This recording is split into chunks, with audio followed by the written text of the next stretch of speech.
নমস্কার বন্ধুরা, আজকের আমি আপনাদের সঙ্গে সম্পূর্ণ নিরামিষ পদ্ধতিতে সজনে ডাঁটার রেসিপি বানিয়ে দেখাবো। এই রেসিপিটি আপনারা গরম গরম ভাত, রুটি, পরোটা সব কিছুর সাথে পরিবেশন করতে পারবেন। তো চলুন শুরু করা যাক। রেসিপিটি তৈরি করব, তার জন্য দেখুন আমি এখানে কিছুটা ডাঁটা এইভাবে কেটে নিয়েছি। গায়ের ছালটাকে ছাড়িয়ে তারপরে এইরকমভাবে, খুব একটা লম্বা করিনি, মোটামুটি 1 ইঞ্চি লম্বা এরকম থাকবে, কেটে ধুয়ে রেডি করে নিয়েছি। এবারে চলুন রেসিপিটি তৈরি করা যাক। কড়াইতে আমি দিয়ে দিলাম পরিমাণ মতো সর্ষের তেল। তেলটা গরম হলে প্রথমে আলু আর টমেটো একসাথে ভেজে নেব।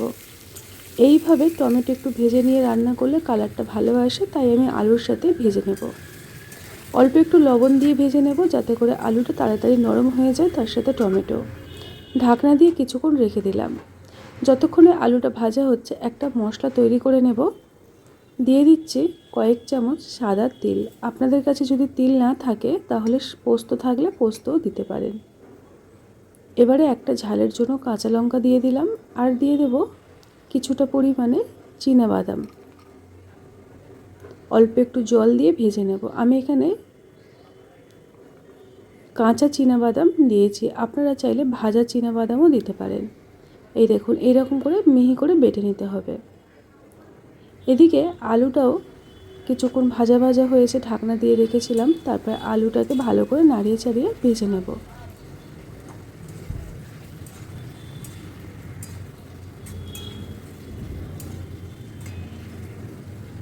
আলুগুলোকে একটু ঢাকা দিয়ে ভেজে নিলে দেখবেন রান্নাটা বেশ ভালো মাখা মাখা হবে। এবারে অল্প একটু আদা বাটা এখানে দিয়ে দিয়েছি। নিরামিষ রান্না, তাই আমি এখানে শুধুমাত্র আদা বাটা ব্যবহার করলাম। আদাটাকে দিয়ে তেলের মধ্যে কয়েক সেকেন্ড আলুর সাথে কষিয়ে নিচ্ছি। এবারে এখানে দিয়ে দেব শুধুমাত্র অল্প একটু গুঁড়ো হলুদ আর অল্প একটু লাল লঙ্কার গুঁড়ো। আর কোনো রকম মশলা এই রান্নাতে ব্যবহার করা চলবে না। আর আগের থেকে যে সাদা তিল, কাঁচা লঙ্কা বেটে রেখেছিলাম সেটাকেও দিয়ে দিলাম। দিয়ে একটু সময় নিয়ে ভালো করে কষিয়ে নিতে হবে। কাঁচা তিলের দেখবেন একটা গন্ধ থাকে, ওটা কষিয়ে নিলে গন্ধটা পুরোপুরি কেটে যায়। অল্প একটু চিনি অ্যাড করলাম, করে ভালো করে আবারও কষাতে থাকবো। তারপরে এখানে দিয়ে দিতে হবে আগের থেকে কেটে রাখা সজনের ডাঁটা। ডাঁটাগুলোকে দিয়ে আলুর সাথে ভালো করে নাড়িয়ে চাড়িয়ে কষিয়ে নিচ্ছি।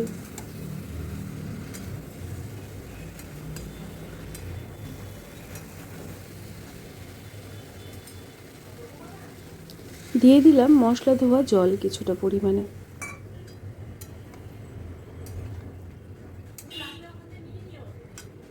এবারে দিয়ে দেবো পর্যাপ্ত পরিমাণে জল। এই রান্নাটা একটু জলের পরিমাণটা বেশি দিতে হবে।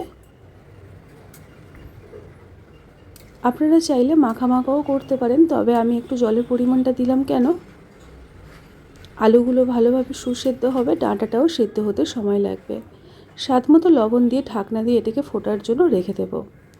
এদিকে আমি এখানে 1 কাপের মতো মুগের ডাল জলে ভিজিয়ে রেখেছিলাম 2 থেকে 3 ঘন্টা। একটা মিক্সিং জার নিয়ে নিতে হবে, আর তার মধ্যে আমি সমস্ত ডালটাকে ঢেলে দিচ্ছি।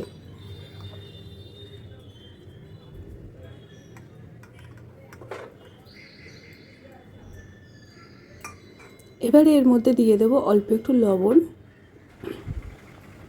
অর্ধেকটা কাঁচা লঙ্কা।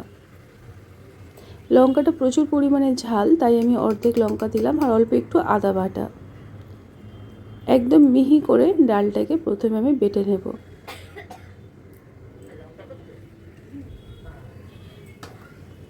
এই দেখুন, এইরকমভাবে বেটে রেডি করে নিয়েছি। একদম স্মুথ একটা ব্যাটার রেডি করে নিলাম। এবারে কড়াইয়ের মধ্যে তেল ভালো করে গরম করে নেব। সর্ষের তেল গরম করে তার মধ্যে চামচের সাহায্যে অল্প অল্প করে ব্যাটার নিয়ে আমি এটাকে এখন বড়ার আকার ভেজে নেব।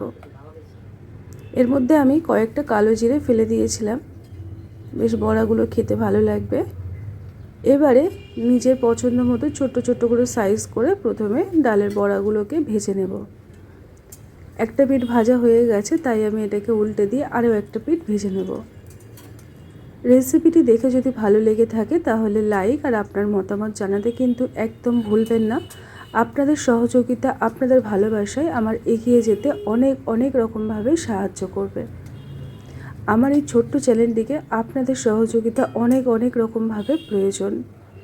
আর আমার সকল পুরনো আর নতুন বন্ধুদের জন্য রইল আমার অফুরন্ত ভালোবাসা। সবার সাথে রয়েছি, সবার পাশে রয়েছি, এইটুকুই শুধু বলতে চাই। এই দেখুন, প্রত্যেকটা ডালের বড়াগুলোকে একই রকমভাবে আমি ভেজে রেডি করে নিচ্ছি।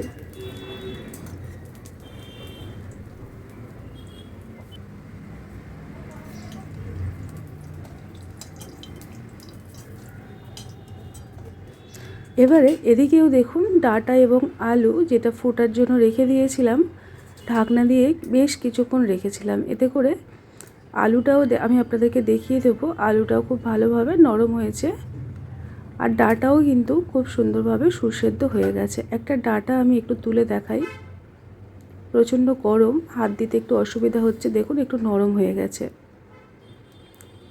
তো এটাকে আমি বড়িগুলোকে দিয়ে আরও 2 থেকে 3 মিনিট ফুটিয়ে নেব। তার জন্য ডাঁটাগুলো আরেকটু নরম হয়ে যাবে। সমস্ত মুগের ডালের বড়াগুলোকে আমি ঝোলের মধ্যে দিয়ে দিয়েছি। এই রান্নাটা আপনারা চাইলে ঝোল ঝোল করতে পারেন, তবে এই মাখা মাখা করতে পারেন, তবে আমি খুব একটা মাখা মাখা রাখবো না। এবারে ঢাকনা দিয়ে মোটামুটি 5 থেকে 6 মিনিট কম আঁচে ফুটিয়ে নেব। তারপরে ঢাকনা রেখে খুলে আপনাদেরকে আমি দেখাচ্ছি। দেখুন ডাঁটাগুলো পুরোপুরি কালার চেঞ্জ হয়ে গেছে।